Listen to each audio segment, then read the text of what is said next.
Sony shut down the Demon Soul and the Shadow of Colossus remake studio, Blue Point Games. That's why some of you in the chat were asking what happened with Sony. I missed that. It was a big deal on social media, but if you're a ball and gun gamer, you might not know who Blue Point Games is.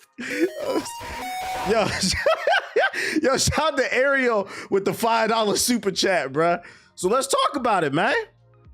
PlayStation has shut down Blue Point Games, the studio behind the remakes of both Shadow of Colossus and Demon Souls. This comes from Bloomberg, which confirmed the news with PlayStation. Roughly 70 employees are going to be impacted by the closure when it officially occurs next month. Blue Point Games is an incredibly talented team, and their technical expertise has delivered exceptional experiences for the PlayStation community. A PlayStation spokesperson told Bloomberg, "We thank them for their passion, creativity, and craftsmanship." According to the previous report from Bloomberg, Blue Point was working on a live service God of War game up until January of 2025 when the project was canceled. The studio then spent last year pitching new projects, but ultimately was shuttered before it could go get one moving. Blue Point was founded in 2006 by former, they're just talking about the history of this. This is disappointing because this is a talented studio. They didn't do anything wrong. And as far as I'm concerned, their games were successful.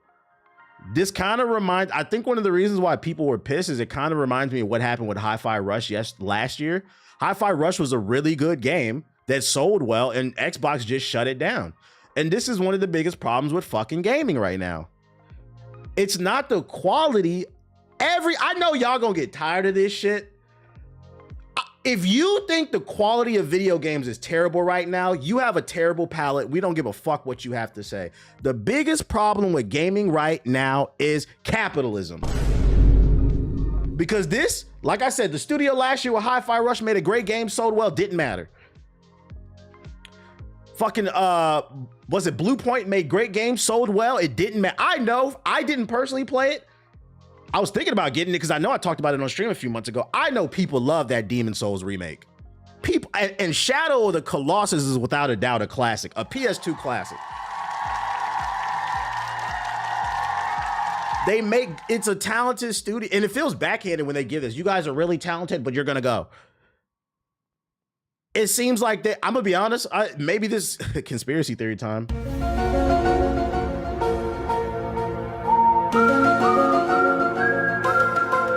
It almost feels like this is the remnants of Concord. Sony has had so many failed live service games. Other people are being affected. And speaking of live service, this kind of goes back to what I said with capitalism and why I think live service games are the devil. One of the reasons why these studios are being fired, it's not because they're not making games that are selling well or not good at all in terms of quality. The problem, and this is why I hate live service games, it's created this, the best way I can articulate the problem with live service games is it's fed the monster of capitalism, guys. So the problem with capitalism and these billionaires and these CEOs is they don't know when to fucking stop, right? Like your company could be generating $100 billion a year. And the problem with these people that wear these suits is at no point in their brain do they say, damn, last year we made 25 billion. This year we made 100 billion. Everybody's eating. All right, how can we sustain this? And if we can find growth, let's try to find like 1 to 5%. That's not what they do. This is why I keep trying to tell y'all capitalism is the problem. They have these, that's a great way of putting it, Joseph. They have unrealistic expectations. They want to turn that 100 billion into a trillion, or that 100 billion into 150, 200. They think that there's this unlimited growth that they can just keep extracting more and more and more resources out of you and I. And I'm here to let you know that's not possible because a lot of y'all are still PS4 niggas. It's simply greed. And what happens when greed takes a priority over everything else? Unfortunately, art suffers. There's no reason for these people to be laid off. I personally wouldn't have wanted a live service God of War game, but I'm pretty sure people would have at least tried it. But this company didn't do anything wrong, so I feel for the people that got laid off. It's crazy they would kill off these other studios in order to try and find their cash cow with a live service. Ding, ding, ding. And I feel like, unfortunately, Concord did some of this. I think with Concord, and then let's be real, Bungie's been a little shaky. And to be fair, and it feels like this studio is being punished for the things that the Sony reps did, right? Because keep in mind, Sony overpaid for Bungie. These dumbasses paid billions of dollars to buy Bungie after Destiny 2 had already been out for like 5 fucking years. There was no money to be made. By the time they bought Bungie, I think there was like 2 DLCs left that were planned. There was no money to be made off of that. And then Marathon, you know, I'm hoping it's good. Don't think I'm wishing failure upon it. I'm hoping it's good. But it is looking a little shaky. We don't know. That could go it could go either way. It could go left or it could go right. So I think between Bungie being a little shaky and Concord failing, but Sony doesn't want to give up the live service dream, people are suffering for no fucking reason. They're paying for other people's sins, unfortunately, bro.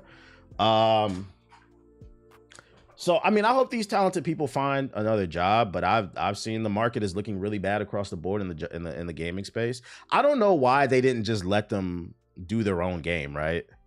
Like, let's say, because they said in this article they were working on a God of War live service game that got canceled in 2025. Maybe Sony felt like it wasn't up to what it needed to be. I guarantee you these guys didn't want to make that. They've already made a bunch of remakes for you that have been successful. So if this is a talented team like you swore that they were, why not give them the keys to do something that original? The PS5 could use more original games. It's fucking stupid, man. It's fucking stupid. People be like, yo, stop talking about, no, this is politics, unfortunately. There's no reason for these people to be laid off. So like, even though I wasn't the biggest fan of this studio, I do get why people love this studio and people are pissed off. Doesn't matter how good Marathon is, they'll never recoup the costs. Sony is just hoping they get success somewhere with them. Yeah. And can you blame? Because this is where I'm gonna put it on the consumer.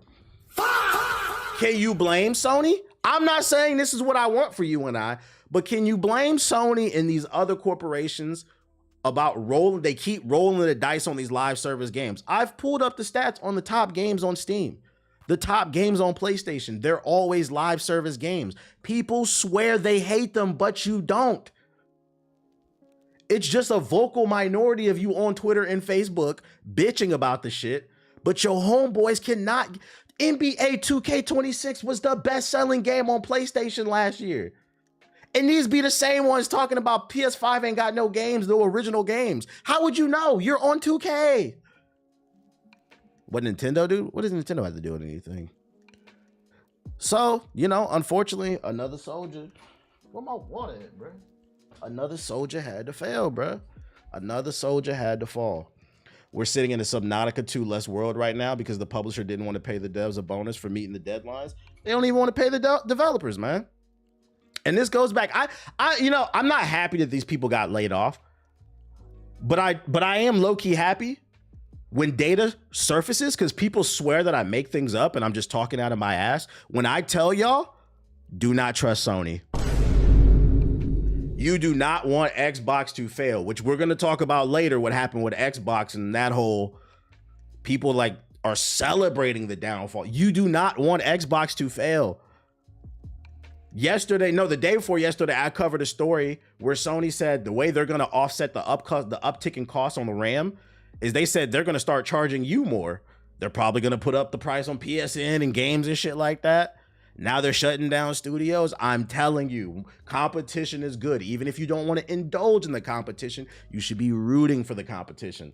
As a customer, that means better games, better hardware, better prices, better performance, better all across the board. All these corporations are the devil.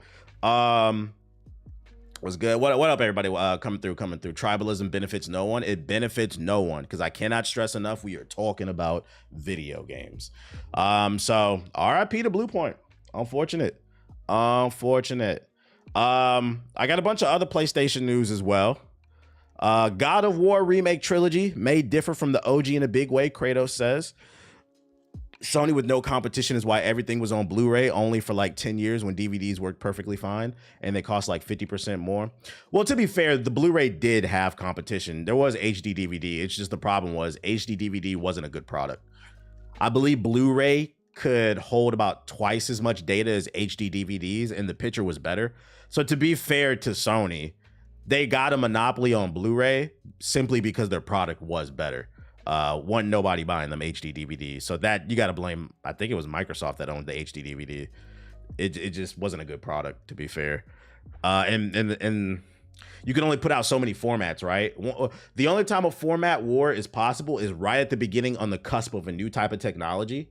Whoever comes out and wins that scuffle is usually going to have the monopoly. It's just kind of how it goes. Because like you as the consumer, you don't want to constantly be going back and forth either, trying to figure out what's the best format. HD DVD was Toshiba. My bad. Whoever had owned it. Yeah, Toshiba. It was just, to be fair to Sony, Blu-ray was a better product. They competed. You said Laserdisc? Fuck no, nigga. But anyways, Kratos doesn't tend to talk much, saying only what he needs to and grunting the rest of the time. However, he had a lot to say this time with voice actor Christopher Judge talking a bit too much about developer Sony Santa Monica God of War Trilogy remake. As spotted by Kotaku, YouTuber Fuzz Pussy posted this encounter with a judge at Fan Expo Vancouver 2026. The video has since been deleted, but mirrors of it are still up. Fuzz Pussy had asked if Judge was playing Kratos in the remake trilogy, to which he reiterated that Kratos' original voice actor TC Carson will reprise his role as the God of War. Judge also told Fuzz Pussy that the team is putting all new technology in it and adding more stuff to the God of War remake trilogy, including a fighting system. He later said that you'll then be hearing about what we're doing probably later this summer. And no, what does he mean we if he's not in it? And no, he doesn't voice Kratos in the God of War Sparta either. Judge later reiterated on Twitter that he's not actually involved with the remake project in any capacity. So basically he got in trouble for snitching. He said on Twitter, "Let's be crystal clear. I have zero involvement with the original games and what they involve. Full stop!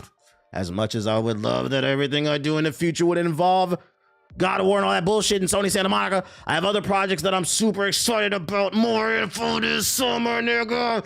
Yo, shout out to Goose Boost. Goose got the juice with the sub. Appreciate it. The YouTuber secretly was recording Judge. Yeah, I saw it. I saw the video that they're talking about. I saved it, but like the videos got taken down. So if you didn't see the video, basically this YouTuber went to a con where the voice of Kratos was speaking. And he had I guess like a GoPro or like some type of secret camera, and he was asking him questions and he recorded it. And to be fair, some people say that's scummy, like you in the chat. To be fair to the YouTuber, I do think it's scummy, because any chance of you going to a convention and getting any type of insider info from content creators or voice actors or actors, that shit is out the fucking door, bruh. I do think that the Kratos was trying to, you know, engage with the community and, you know, give you something fun to hold on to. But also, to be fair, he wasn't being a professional. No shade to him. You under NDA, you're not supposed to be saying that stuff. You got to be mindful that not everybody. I think the voice of Kratos, to be fair to him, was probably looking at it like, oh, this is a fan. I mean, let's speak to the fans. But you got to keep in mind, just because somebody is there for you does not mean they are there for you. Let me repeat it. Just because somebody is there for you does not mean they are there for you. Sure, this YouTuber was a fan, but he had alternative motives. He trying to clout up. And it's funny, I don't know why niggas try to clout up off of this shit. Yeah, we're talking about it in an article, but next week we won't be talking about you. There's nothing to gain from this. So like, to me, this is an L across the board.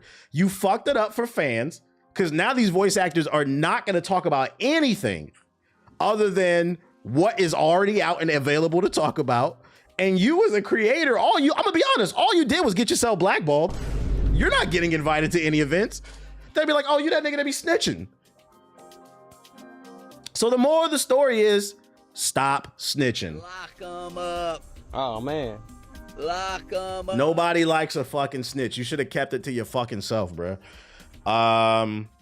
That nigga ran straight to the internet. Wait till I kill everybody. Like, calm down, bro. This info that he told, it ain't even juicy enough to, like, ain't we talking about it, but we gonna move on next week. This ain't that juicy, nigga. What the fuck? Oh shit. More God of War news. God of War Sons of Sparta is why Shadow Drop. Oh, this is an opinion piece that I saved. I thought this headline was interesting. God of War Sons of Sparta, which is the new 2D game, is why shadow dropping a game is annoying for everyone involved. This was not the original headline. When I saved this article, the original headline was shadow dropping games is bad. Maybe they must have got some backlash because I didn't agree with that headline, but I wanted to read the article. Let's read the article and see what happens.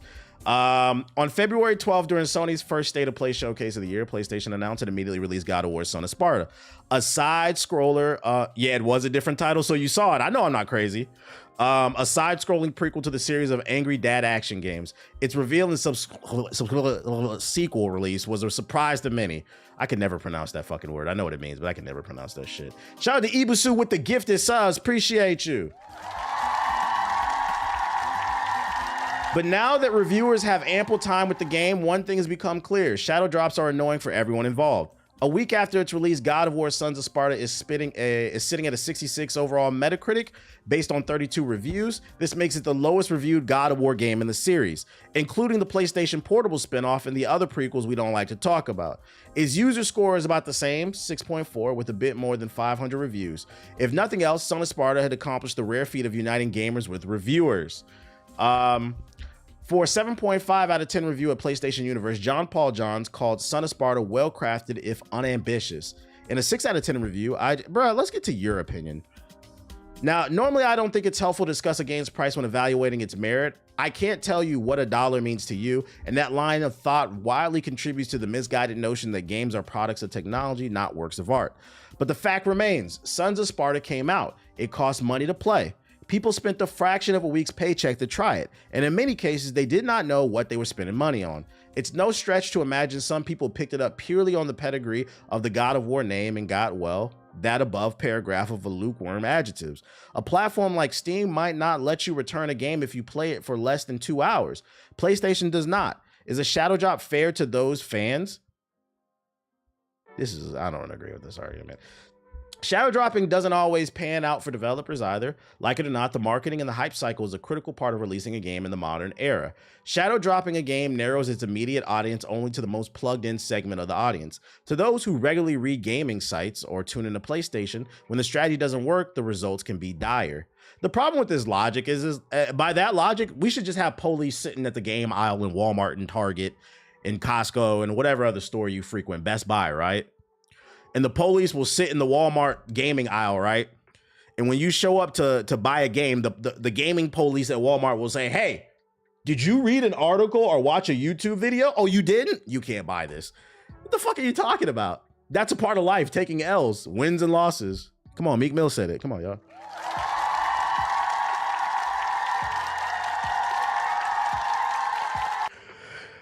During the January 23 showcase, Xbox surprised they released Tango Games Work rhythm action game, Hi-Fi Rush. By almost all accounts, a universally terrific game that apparently didn't find its audience quickly enough. A year after release, Microsoft closed the studio. That's bullshit because it sold over 1 million copies in like the first 6 months. Microsoft closed the studio because they're just fucking bullshit. That's why. This is what I mean when I say it's bad. The problem with these gaming websites is they have to put out articles every 30 minutes. So niggas just be on the internet saying shit, bro. I don't agree with this. Shadow dropping is fine. And actually, this article is a great example of what I was talking about with the High Guard stuff. A lot of people were saying High Guard failed because it was a live service slop and nobody wants any more live service games. And I said, that's bullshit. All the best-selling games on PlayStation and Steam are live service games. And when you make disingenuous arguments like that, it takes away from actually solving the problem and talking about the quality of said game. Because the problem with High Guard was the quality of said game. Some people did talk about it, but I saw a lot of that bullshit. This article is another example, right? Instead of blaming the quality of the game for why it failed, you're now talking about, oh, this game's a failure because it's shadow dropped. Well, Apex Legends shadow dropped and niggas still won't get off that shit. So I don't agree with this. This is once again taking away from the conversation of you need to focus on the quality of said game, and we also need to be focusing on the economics of games because they're ruining them, bro. Shadow dropping is great. Shadow dropping is an actual great marketing strategy if the product is good. If the product is good, then what happens is it induces FOMO. Oh, I got it. Matter of fact, I'd argue this game did it. It induced FOMO. They dropped this shit and people found out a new God of War was out. Oh, it's the prequel story, the story of a young Kratos. People was excited to try it. So then they tried it and they said, what the fuck is this bullshit? Like it's okay. It's a 6 out of 10, but this ain't God of War. The problem is the product quality. That's it. Was it Fortnite Shadow Drop? Nah. Fortnite has Save the World out for like a whole year. And then there were rumors that they were coming out with a BR. And then they dropped it. I still want to try it. I wouldn't pay more than like $10 for this shit. This is a Steam sale. Unnecessary propaganda. They just want clicks. Yeah, I don't agree with this opinion. But, you know, we all entitled to our own. It is what it is. Arc Raiders was kind of that for me. Arc Raiders wasn't a shadow drop, though. Like, they had been talking about that. Originally, Arc Raiders was supposed to be a free-to-play game. So, nah, that wasn't shadow dropped. But you might have not heard it and you still tried it. It turned out to be good because you liked the product. How long is the game? Hollow Knight was shadow drop. People love Hollow Knight. Them Silk Song niggas was some of the most annoying in 2025. Speaking of data, though, more data. If you're wondering why Sony shut down Bluepoint, I'm gonna keep knocking this hammer over y'all head till y'all get it. The problem with most games, because the problem with the last game we just talked about, Ghost of Sparta or whatever that shit was, the God of War game, was the quality of the game. But the biggest problem in gaming is microtransactions, loot crates, and economics and greed. Because it's now dictating what type of art is made. And the worst part is, maybe not you in the chat, but your friends are indulging in this shit and creating a cycle that they hate. Because the main people that complain gaming is dead are the main people this article is talking about in this headline when it says most PS5 owners have been playing the same game since 2022. And when you do that, you spend all your money on that, it might feel like there's nothing to fucking play, but also the corporation's gonna look at all the money you spent on skins and they're gonna say, well, why the fuck would we make another Shadow of the Colossus? Because Shadow of the Colossus is a very artsy game, another Demon Souls, when we can make a Fortnite clone. Retail tracking from Sarcana shared the top 5 most played PlayStation games in 2026. The list is the same as last year, with Fortnite at the top. Looking back at 2023 and 2022, you'll notice that the most popular titles have not changed much at all since then either. That's the bad news for developers trying to release new multiplayer games and for fans hoping for more innovation. I'm telling you, live service games have created this new, I'm gonna call them sunken cost fallacy gamers. They cannot get off of these live service games because they've spent hundreds, if not thousands of dollars on these games. And if you've spent thousands of dollars on skins, you're less inclined to go try something new because you feel that you have to play it. Is my stream going down? Oh my gosh. We dead? We dead? We dead? I see the frame rate dropping. Hold up. Let me check on Twitch. Let me check on Twitch. It's lagging. Oh my fucking God. Let me check. From sunken cost fallacy. It's still up for me. They trying to silence you? Yeah, they don't want it. It's still up on YouTube. Bad. Okay, the connection's looking. I'm gonna give it 2 minutes. I'm gonna give it 2 minutes. Matter of fact, I'm gonna go find my water. Give me 2 minutes. I'm gonna go find my water. We're still live on YouTube. It's just laggy. I do see it's dropping on my OBS. Let me find my water real quick.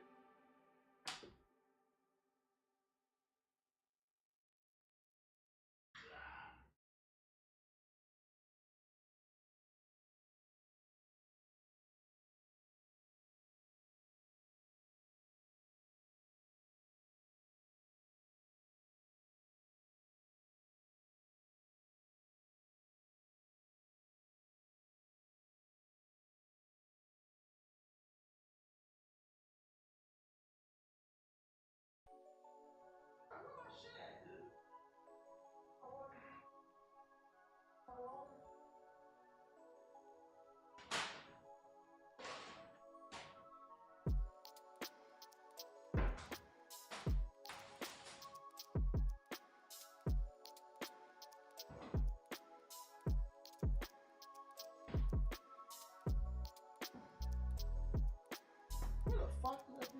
Oh.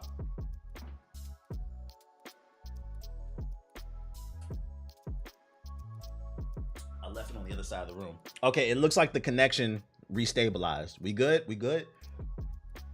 I knew if I gave it a minute. The industry tried to silence me. It's cool. Half the ball and gun gamers don't even get along with each other. They mostly just straight up shooters, and they don't get along with each other. But yeah, let's take a look.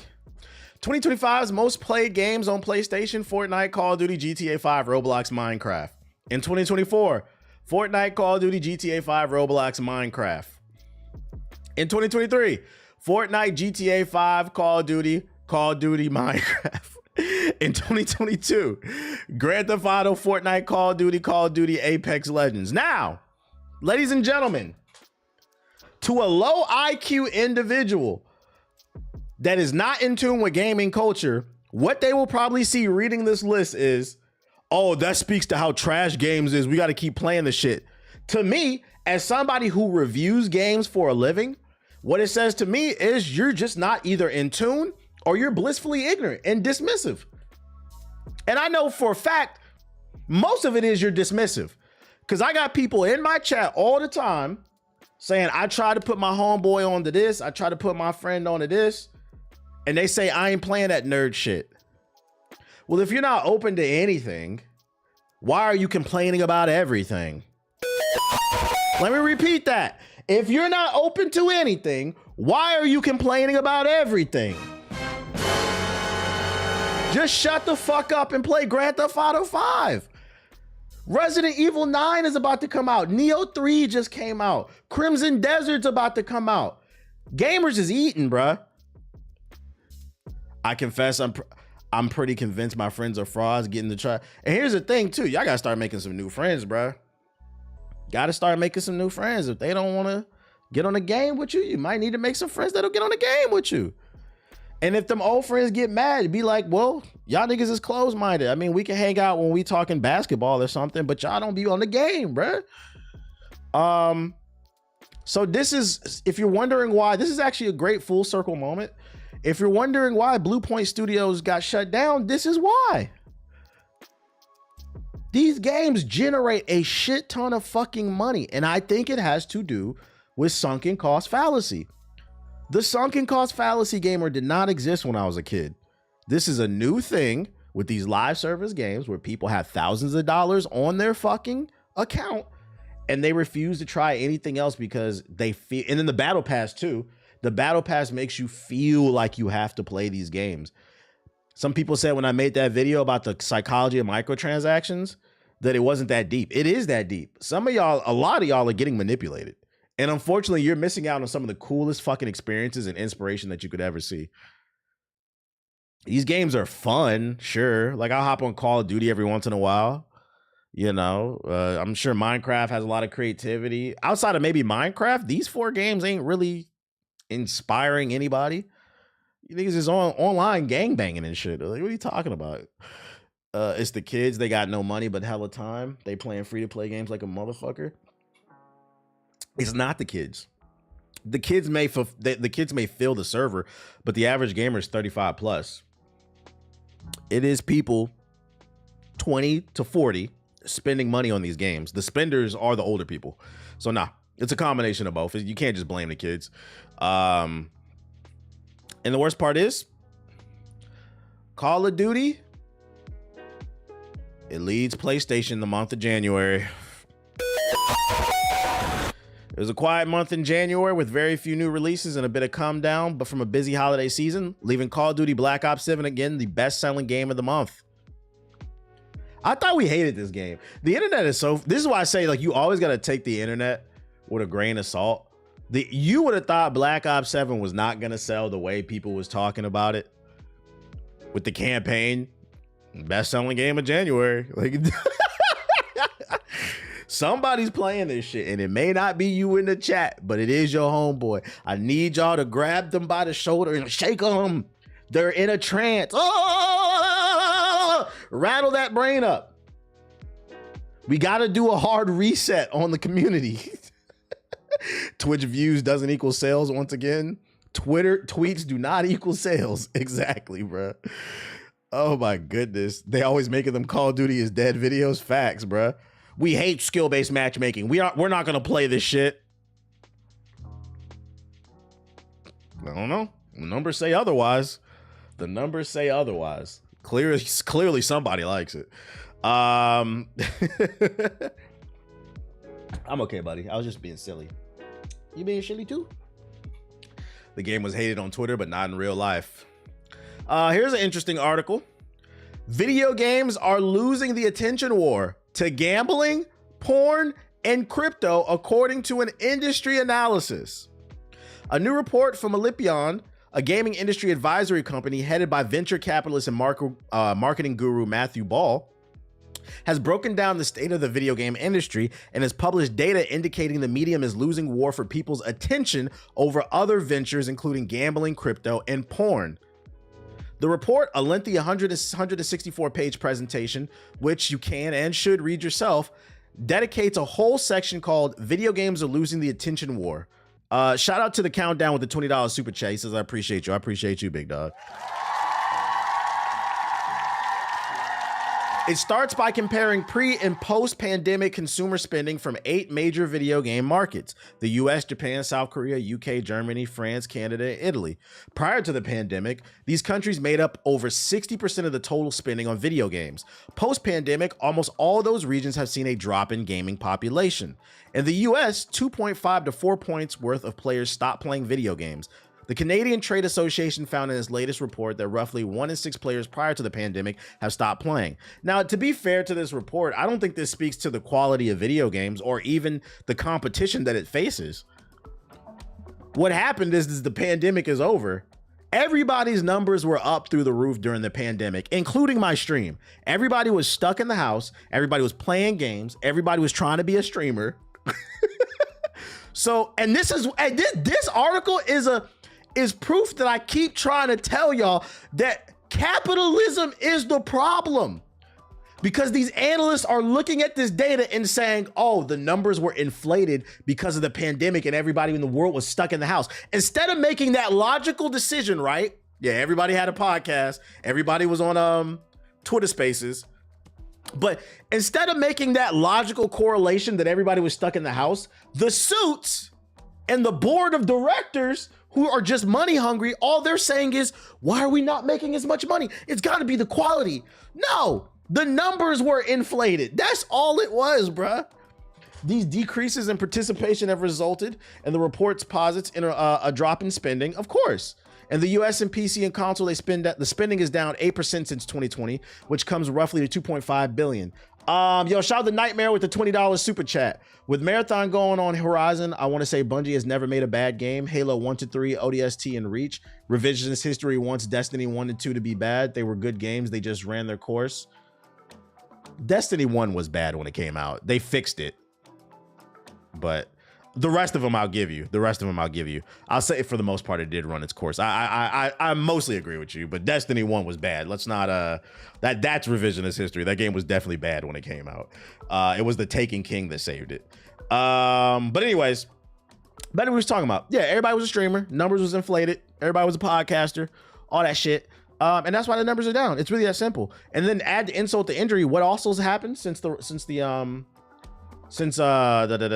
pandemic has ended, we've had the rise of gambling. I mean, gambling was already there, but this shit, like in the last 5 years, has gotten really fucking bad. And gambling uses a lot of manipulative tactics that I've covered in YouTube videos to keep you, the consumer, hooked.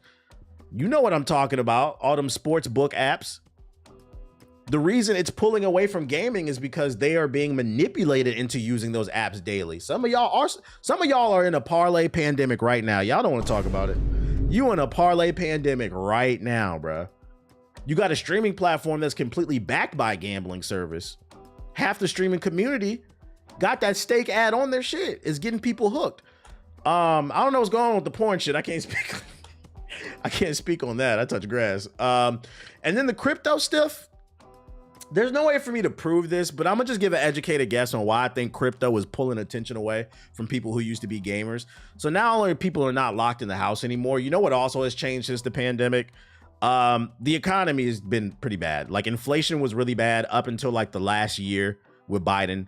And then Trump came in and said that he was gonna fix shit. It got worse. Thank God the Supreme Court blocked the tariffs, but this nigga tweeted out he's still going to try to get the global tariffs going or whatever. The point I'm trying to make is between Biden and Trump, the economy's been, yo, I swear to God, I don't even like looking at my investment portfolio anymore. I'm over it. I know they say buy the dip. Guys, I'm over the dip. I'm ready for some stability. I saw on TV that nigga from Shark Tank, Mr. Fantastic, that dickhead. He was panicking because I don't know if y'all follow the news. The Supreme Court blocked Trump's global tariffs. They say he doesn't have the power, which if you follow politics, you would know that it's Congress that's supposed to vote on that. It's not, the president doesn't just get to do whatever the fuck they want. He's not a king, right? So they blocked it and they said the vote, you can do it, but the vote has to go through Congress, right? So he's all butthurt and shit like that.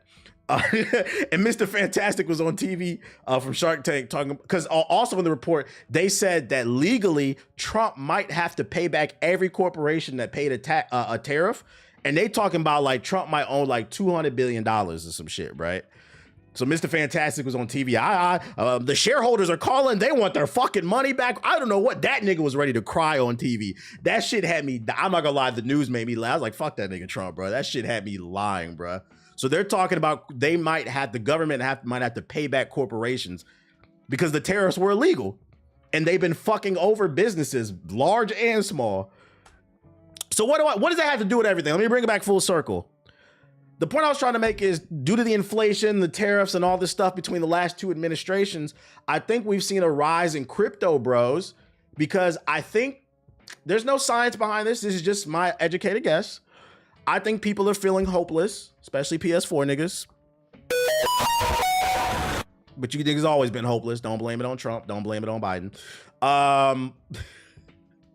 I think people are feeling hopeless. The job market is terrible. We've had zero job growth since this nigga took office, bro. So the job market is terrible. People are being underpaid. These corporations is greedy as fuck. I feel like crypto is the new, you know, the old head at the gas station scratching the scratch off tickets, trying to win the Powerball. Like the Powerball is still a thing, but I feel like crypto is like the new Powerball. People hear about these coins that people are making a shit ton of money off of, and they're thinking, oh, let me go invest in this, that, and the third, and maybe I can, you know, become a millionaire tomorrow. I think it's just kind of like hopeless, kind of risky spending. And that's taking people's attention away from the gaming stuff. It all kind of circulates, but that's just my guess. I don't really know, bro. But he said, but the Dow's over 50. It's funny because the Dow dropped the day after she said that shit. Essentially, crypto's the new gambling. Yep, that's a good way of putting it. That's a good way of putting it. No, we're not cheering for that. I was cheering for the way you articulated it, but we're not cheering for the gambling. You articulated it. Yeah, interest rates is high as fuck, bruh. And this article proves that the suits are the fucking problem. Crypto's the new gambling. You got fucking these sports books. You got OF. People are down bad right now. And instead of the executive saying, man, maybe the world, the Epstein files. We're basically learning damn near every fucking conspiracy theory on YouTube from 2010 might be true. Tinfoil hat type shit. The world is just in a shitty spot right now. And instead of them saying that, and maybe we should reevaluate our strategy on how we can get to the consumers, they're just like, man, they're terrible right now. Niggas is stupid. Some of the stupidest people I ever met. They be running these businesses, bruh. Yeah, the world is just in bad shape right now. It's in bad fucking shape. It's even worse if you got a PS4. Yeah, 2026 ain't it. Yeah, maybe 27 will be our year, man. I'm already over 26. I ain't gonna hold you. Literally no one's in charge knows what they're doing, knows what they're fucking doing, bro. And the worst part is too, I don't know if y'all been following the news before we get into the next story. They lining up warships and planes in the Middle East too. They talking about attacking another country while this nigga, it's so crazy to me, not to get on my pedestal for a second, but it's so crazy to me that in 2026, we are watching the president of the United States try to redefine what the word pedophile and what the word peace means, because he keeps calling himself the president of peace. Look it up. We lining up all our war assets in the Middle East, getting ready to attack. I didn't know that meant peace. Shit is fucking, I'm over it, bro. I'm over it. I'm fucking over it, bro. The board of peace is wild. Them niggas all can eat a dick. Anyways, in more positive news, because Lord knows we can need some. We need some. It's been pretty rough. Nier Automata has sold 10,000 copies, man. 10 million copies, my bad. He said I haven't said one lie. Yeah, I've never been suicidal, by the way. Shout out to Nier Automata, sold 10 million copies. I thought it would have been hit that number by now, but hey, a win's a win. It kind of proves my point. This is a great game. 10 million is nice, but I thought it would have sold at least 20 to 30 by now. And it kind of goes back to what we were talking about earlier of like, these people will not get all. It doesn't matter if the game is good. These people are addicted to Fortnite. They are addicted to Call of Duty. They are addicted to GTA 5. They are addicted to Roblox. Games that should be selling way more, because this is good, but in my opinion, it should have sold more. It doesn't, because people cannot. And the worst part is some people will be like, well, then these companies need to compete better. Normally, I would agree with that. The problem with these live service games have introduced new psychological tricks, and a lot of your friends are addicted to these live service games and they don't know it. I covered it in my video. They use the same tactics that gambling companies and casinos use to trigger dopamine hits in your fucking brain, and you get excited, you get addicted to these live service games. And now, and the worst part is, now you got consumers in the gaming space, maybe not directly, but pseudo defending these corporations by saying things like, well, maybe this game would have sold 20 million if it was as good as Fortnite. No, Fortnite is fucking pimping you niggas, bro. We're not ready for this, bro. But the worst part is, motherfuckers, this is another problem too, bro. I'm getting old. I'm over this shit. Here's another problem too. It's hard to have a serious conversation about shit because literacy levels and comprehension is in the fucking toilet. Matter of fact, I'm gonna give y'all an example, because hold up. Let me give y'all an example real quick, because I saved this shit. Let me download this. I saved it. I'm gonna download it to my desktop. Y'all won't be able to see the signal because it blocks the screen. I sent this to myself. This is a comment. This is a comment from a video I uploaded on Instagram and TikTok. And then in this video, I was talking about PS4 niggas. Y'all have heard me talk about this before. I was talking about how the PS4 is holding technology back.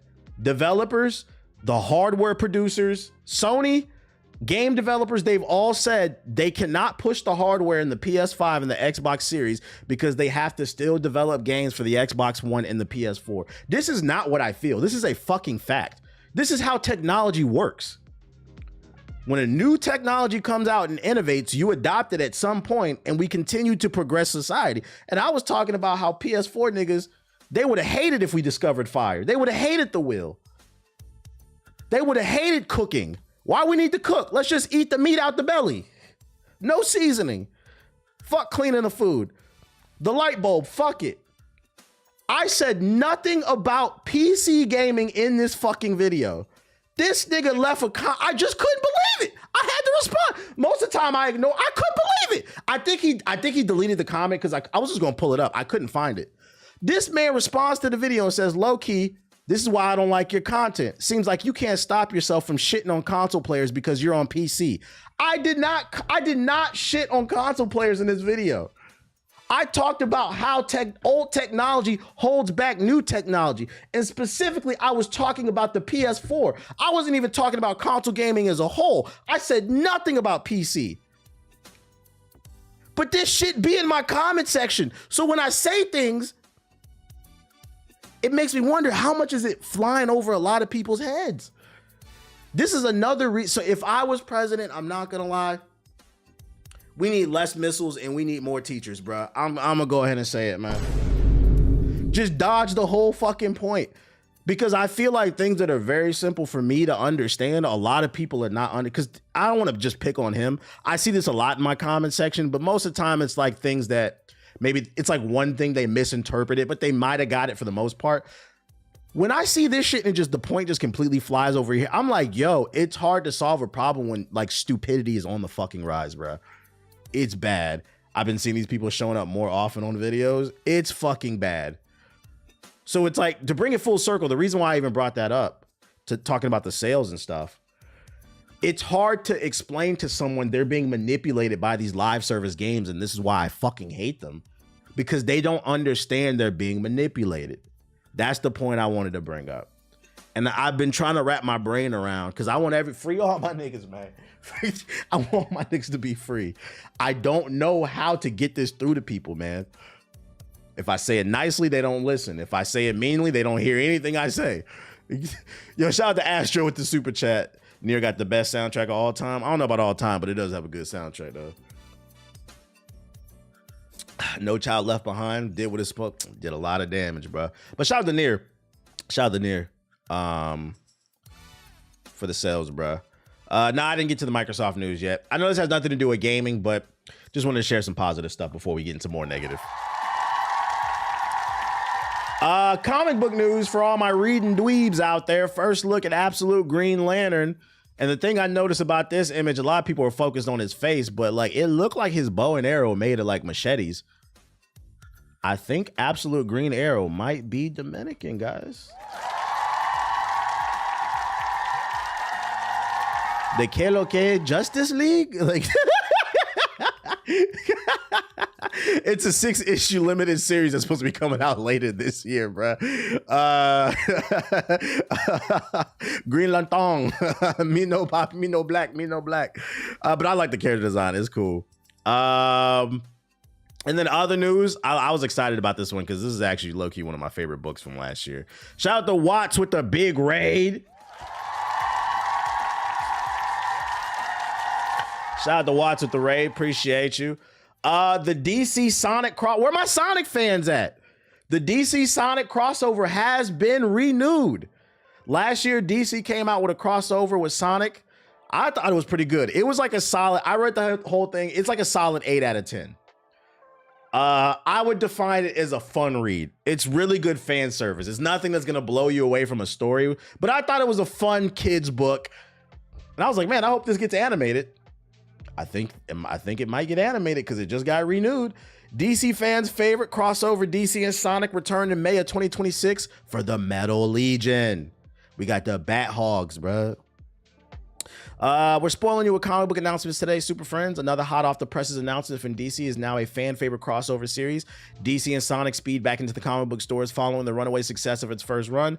This brand new 5-issue comic book adventure will reunite the Justice League with Sonic the Hedgehog and Team Sonic, featuring more characters pairing for fans to look forward to. The next chapter of this blockbuster will come out May 5th, 2026. So yeah, they're shunting. I like the character designs. It's cool. I'll be reading it. That's kind of fire. Hey, I hope it gets animated. I think it would be a fun little Blu-ray movie. Put it on HBO Max or Amazon or some shit like that. What else we got for you? New Teen Titans. DC Comics has announced the new lineup for Teen Titans. The series offers a new take on the iconic team, with Red Hood joining with the group of plugged-in, hyper-capable young heroes to find missing teens with superpowers. This nigga looks like Naruto. The only person I know in this group is what's the name? Red Hood, and then that's Mr. Fantastic, not Mr. Mr. Fantastic's Mr. Terrific, my bad, Mr. Terrific's son. But other than that, I don't know who any of these people are. I said Mr. Fantastic. What's the best way to get into comic books as someone that primarily reads manga? Google. I can't, for legal reasons, I cannot say what's on my mind, but matter of fact, if you sub on Twitch or YouTube, there is a link to a Discord you can connect to. It may be some links in there for you to put you on the right path, but I don't know. Anyways, last but not least, allegedly. Teenage Mutant Ninja Turtles Mutant Mayhem 2 has its release date and has been moved up a month to August 13, 2027, which means they're feeling confident. I'll be watching it. I watched the last one, Mutant Mayhem. Before we move on, what I liked about this last film, I liked this take on the Ninja Turtles. A lot of people were super focused and mad that April was black, which is funny because if you know anything about the Ninja Turtles and the history of it, April was originally supposed to be black. They changed her white because they felt like it was like the 80s. Come on, you guys know. But anyways, it was kind of like them paying homage to the original concept of the character. So I thought that was cool. But my favorite thing about this last movie was I liked the take on this Turtles because I felt like it was the first time the Turtles felt like they were from New York. Because I feel like people forget that they live in New York. So like it kind of had this kind of hip hop aspect to it. The way that they spoke and like the music that was playing and stuff like that. I actually really liked this Ninja Turtles movie. I felt like it got good reviews, but like it kind of just fell to the wayside. So if you haven't seen Ninja Turtles Mutant Mayhem, it's definitely worth watching. It was a good film. It was really fun. Bacon, egg, and cheese type shit. Yeah, they were definitely more black coded, which I liked. I felt like that was a more realistic take on them.